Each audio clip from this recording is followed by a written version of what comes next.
ان اللہ اشتری من المؤمنین انفسهم واموالهم بان لهم الجنہ، یہ دو آیات پھر بہت اہم آ گئی ہیں۔ یقیناً اللہ نے خرید لی ہے اہل ایمان سے ان کی جانیں بھی اور ان کے مال بھی، اس قیمت پر کہ ان کے لیے جنت ہے۔ یقاتلون فی سبیل اللہ، یہ ہے بیع و شراء جو ایک صاحب ایمان کی اللہ کے ساتھ ہو جاتی ہے۔ ان اللہ اشتری، صاحب ایمان بیچتا ہے، اللہ خریدتا ہے۔ ان اللہ اشتری من المؤمنین انفسهم واموالهم بان لهم الجنہ یقاتلون فی سبیل اللہ، وہ جنگ کرتے ہیں اللہ کی راہ میں، فیقتلون ویقتلون، تو قتل کرتے بھی ہیں قتل ہوتے بھی ہیں۔ 70 قتل کر دیے انہوں نے پرشی میدان بدر میں، 70 شہید ہو گئے دامن احد میں۔ وعد اللہ علیہ حقا، وعدن علیہ حقا، یہ وعدہ اللہ کے ذمے ہے، ثابت ہے، پختہ ہے، قائم ہے، یعنی جنت انہیں اللہ دے کر رہے گا۔ اس میں اصل میں جو بین السطور کا یہ یا جو چیز پس منظر میں ہے وہ یہ ہے کہ ایک سودا ہوتا ہے نقد، آپ نے مال دیا اور قیمت لے لی، بات ختم ہو گئی۔ یہ جو اللہ کے ساتھ سودا ہے یہ ادھار ہے، یہاں سب کچھ لگا دو، خرچ کر دو، جان مال تن من دھن لگا دو، آخرت میں ملے گی جنت۔ جنت یہاں نہیں ہے، جنت وہاں ہے۔ تو چونکہ ادھار کا سودا ہے، اس پر دل میں کچھ نہ کچھ دغدغہ رہتا ہے۔ نو نقد نہ تیرا ادھار والی جو مثال ہے کہ 9 نقد نہ تیرا ادھار، ادھار کی 13 سے بہتر ہے کہ 9 جو نقد ملتے ہیں وہ لے لیے جائیں۔ تو اس حوالے سے جو ہے انسانی کمزوری بر بنائے طبع بشری، اس کے اندر ایک دغدغہ رہتا ہے،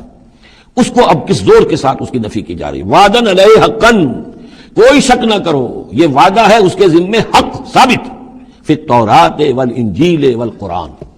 اور اللہ کی طرف سے اس وعدے کی توثیق 3 دفعہ ہو چکی ہے، تورات میں ہوئی، انجیل میں ہوئی، قرآن میں ہوئی۔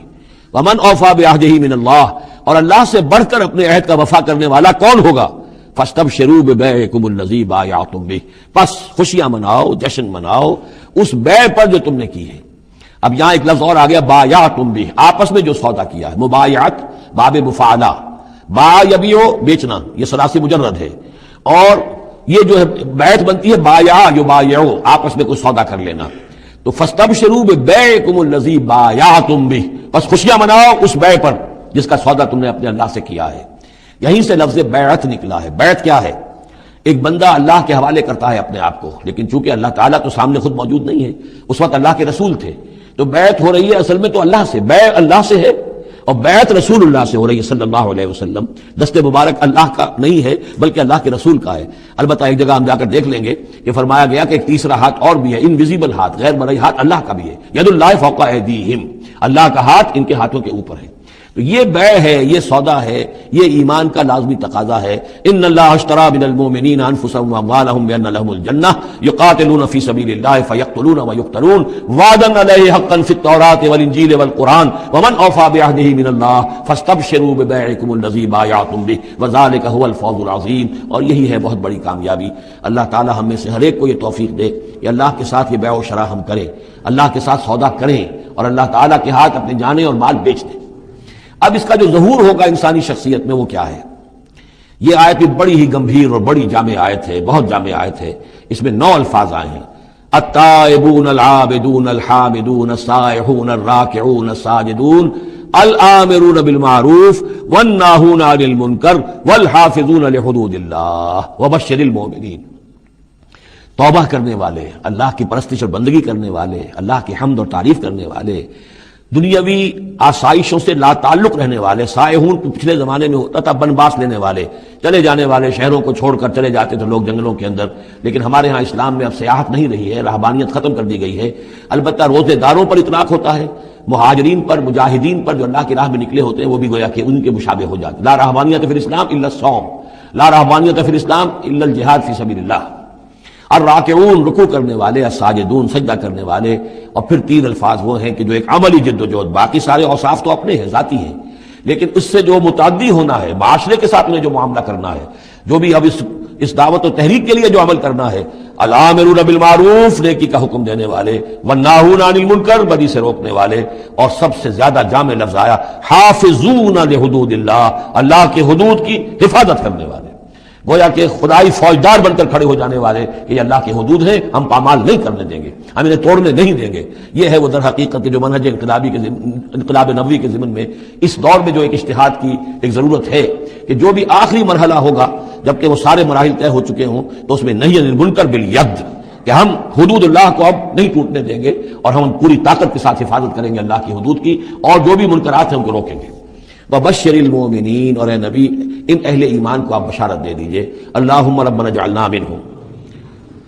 ما کان للنبی والذین آمنوا ان یستغفروا للمشرکین ولو کانوا اولی قربی،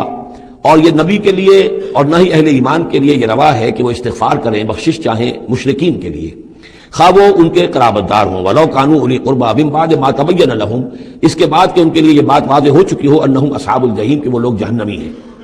وما کان استغفار ابراہیم لابیہ الا عن موعدۃ وعدہا ایاہ، اور نہیں تھا استغفار کرنا ابراہیم کا اپنے والد کے حق میں مگر ایک وعدے کی بنیاد پر کہ جو انہوں نے اس سے کیا تھا جب گھر سے نکالا ہے باپ نے، یہ ہم سورہ مریم میں پڑھیں گے، تو اس وقت وعدہ کر کے نکلے تھے، ساستغفر لک ربی انہ کان بی حفیہ،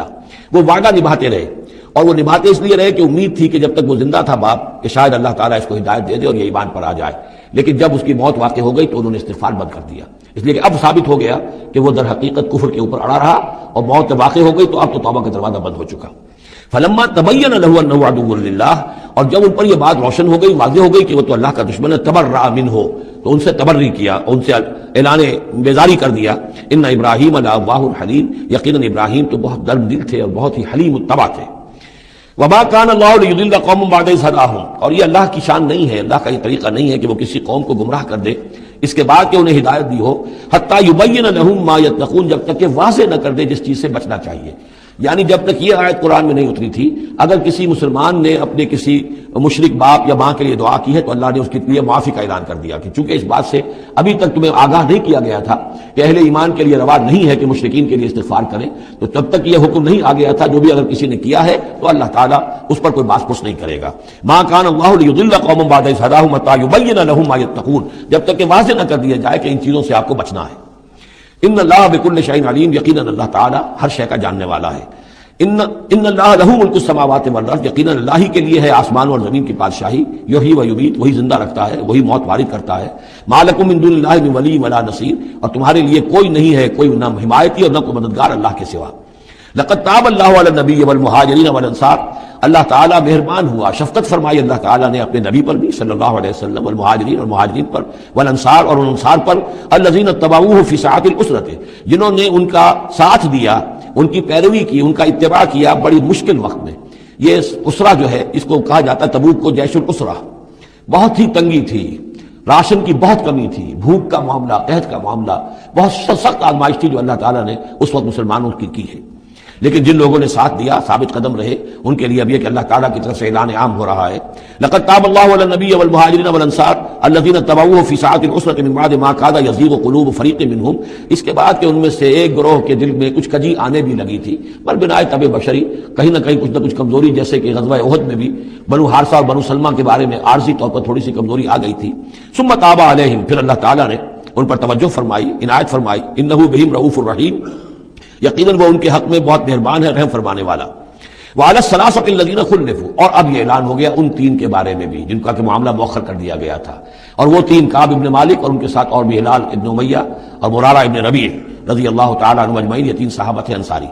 وعلی الثلاثۃ الذین خلفوا، اور ان لوگوں پر بھی وہ جو تین کہ جن کا معاملہ ذرا پیچھے ڈال دیا گیا تھا، مؤخر کر دیا گیا تھا، ان پر بھی اللہ نے توبہ فرمائی، یعنی اللہ نے توبہ قبول فرمائی۔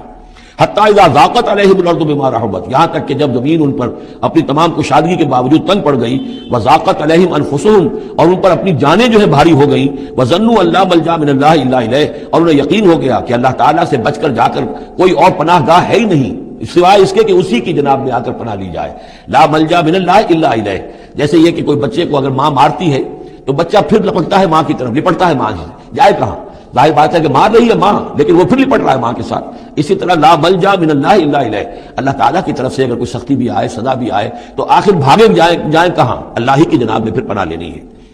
نہ کہیں جہاں میں کما ملی جو اما ملی تو کہاں ملی میرے جرم خانہ خراب کو تیرے عفو بندہ نواز میں۔ ثم تاب علیہم لیتوبوا، تو اللہ تعالیٰ نے ان کی توبہ قبول فرمائی تاکہ وہ بھی دوبارہ متوجہ ہو جائیں اور اپنی جو بھی کمزوریاں تھیں ان کو رفع کریں۔ ان اللہ هو التواب الرحیم، یقیناً اللہ تعالیٰ تواب ہے اور رحیم ہے۔ یا ایھا الذین آمنوا اتقوا اللہ وکونوا مع الصادقین، اہل ایمان اللہ کا تقوی اختیار کرو اور دیکھو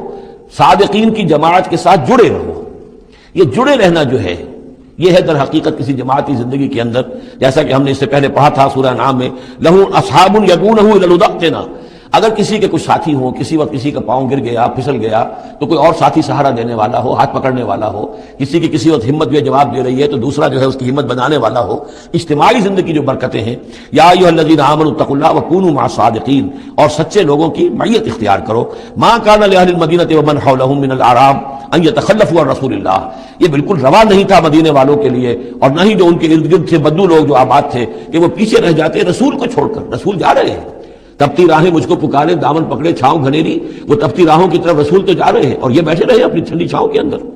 وَلَا يَرْغَبُوا بِأَنفُسِهِمْ عَن نَفْسِهِ، اور نہ ان کے لیے یہ روا تھا کہ وہ نبی کی جان سے بڑھ کر اپنی جان کی فکر کرتے، اپنی جان کی پرواہ کرتے، اپنی آسائش اور اپنی حفاظت اور اپنی عافیت جو ہے اس کی فکر کرتے. ذَلِكَ بِأَنَّهُمْ لَا يُصِيبُهُمْ ظَمَأٌ، یہ اس لیے کہ انہیں نہ تو آتی کوئی بھوک پیاس لگتی، ولا نصب، نہ کوئی ان کے اوپر تکان تاری ہوتی، ولا مخمصۃ، نہ کبھی انہیں فاقے کی تکلیف گوارا کرنا پڑتی فی سبیل اللہ، اللہ کے راہ میں، ولا یطعون موطئا، اور نہ ہی وہ قدم رکھتے کسی جگہ پر یغیظ الکفار، جس سے کہ کفار کو جو ہے کے دلوں میں آگ لگے، ولا ینالون من عدو نیلا، اور نہ وہ لیتے اپنے دشمن سے کچھ بھی کوئی بازی حاصل کرتے، کچھ پاتے، کچھ اسے فتح حاصل کرتے، الا کتب لهم به عمل صالح، مگر یہ کہ ہر اس فعل کے ساتھ ساتھ ان کے اعمال میں عمل صالح نیکیوں کا اندراج ہوتا رہتا. چاہے کبھی بھوک لگتی، کبھی پیاس لگتی، کبھی کوئی اور تکلیف ہوتی، کہیں جلنا پڑتا، اس کی مشقت ہو جاتی، تکان ہو جاتی، کہیں دشمن سے کوئی گدن پہنچا کر اہل ایمان کو لیے کوئی نفع حاصل کر لیا جاتا، جو بھی ہوتا یہ سب کا سب ان کے نامہ اعمال میں نیکیوں کی صورت میں درج ہوتا چلا جاتا. ان اللہ لا یضیع اجر المحسنین، یقیناً اللہ تعالیٰ محسنوں کے اجر کو ضائع نہیں کرتا. ولا ينفقون نفقة صغيرة ولا كبيرة، اور نہ ہی وہ خرچ کرتے کوئی نفقہ، کوئی انفاق چھوٹا ہو یا بڑا. ولا يقطعون واديا، اور نہ طے کرتے کوئی وادی الا كتب لهم، مگر یہ کہ وہ لکھ لی جاتی، ان کے سارے نامہ اعمال کے اندر یہ سارے اعمال درج ہو جاتے. ليجزيهم الله احسن ما كانوا يعملون، تاکہ اللہ تعالیٰ انہیں بدلہ دیتا بہت ہی عمدہ اس کا کہ جو وہ کرتے رہے ہیں. وما كان المؤمنون لينفروا كافة، اور اہل ایمان کے لیے یہ بات تو ممکن نہیں ہے کہ وہ سب کے سب نکل آئیں. اب یہ در حقیقت حل بتایا جا رہا ہے،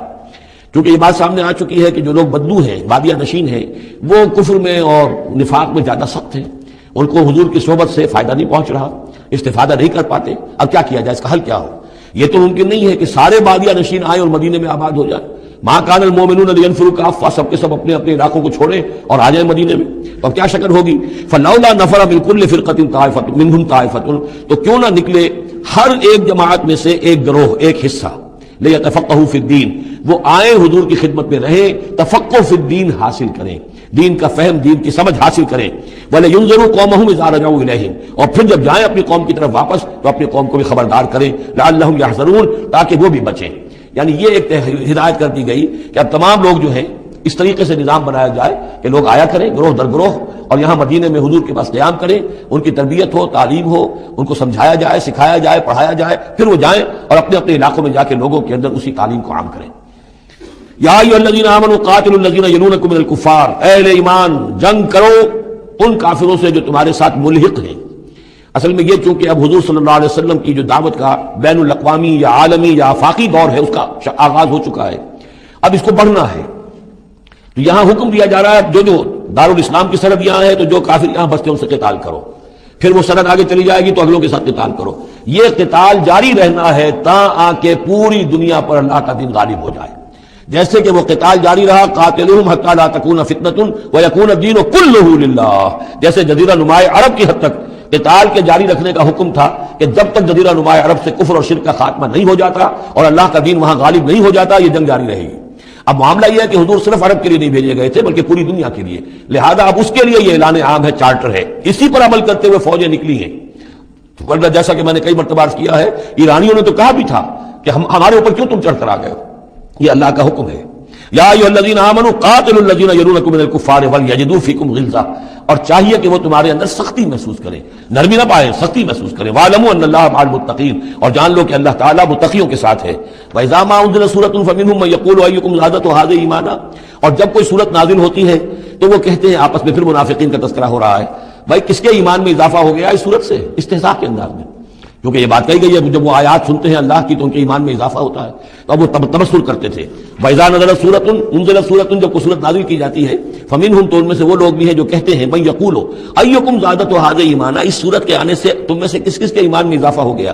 فَأَمَّا الَّذِينَ آمَنُوا فَزَادَتْهُمْ ایمانا، تو واقعتاً جو ایمان والے ہیں ان کے ایمان میں یقیناً اضافہ ہوا ہے. وہم یستبشرون، اور وہ خوش ہوتے ہیں، خوشیاں مناتے ہیں۔ اللہ نے مزید آیات اتاری ہیں، اللہ نے ہمارے ایمان کو اور جلا بخشی ہے۔ وَأَمَّا الَّذِينَ فِي قُلُوبِهِم مَرَضٌ، رہ گئے وہ لوگ کہ جن کے دلوں میں روگ ہے، فَزَادَتْهُمْ رِجْسًا إِلَىٰ رِجْسِهِمْ، تو ان کے جو گندگی پہلے سے ہے ان آیات کے نزول کے بعد بھی ان کی گندگی ہی میں اضافہ ہوتا ہے۔ وَمَاتُوا وَهُمْ كَافِرُونَ، اور وہ مرتے ہیں اسی حال میں کہ وہ کافر ہوتے ہیں۔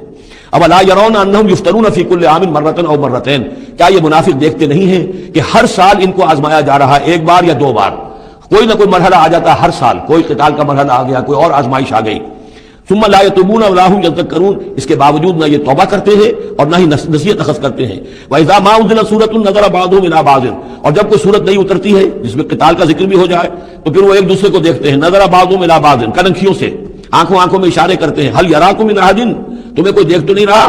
ثم انصرفوا، پھر وہ وہاں سے کھسک جاتے ہیں۔ صرف اللہ قلوبہم، اصل میں اللہ تعالیٰ نے ان کے دلوں کو پھیر دیا ہے، بأنہم قوم لا یفقہون، اس لیے کہ ان کے دل تفقہ سے خالی ہیں۔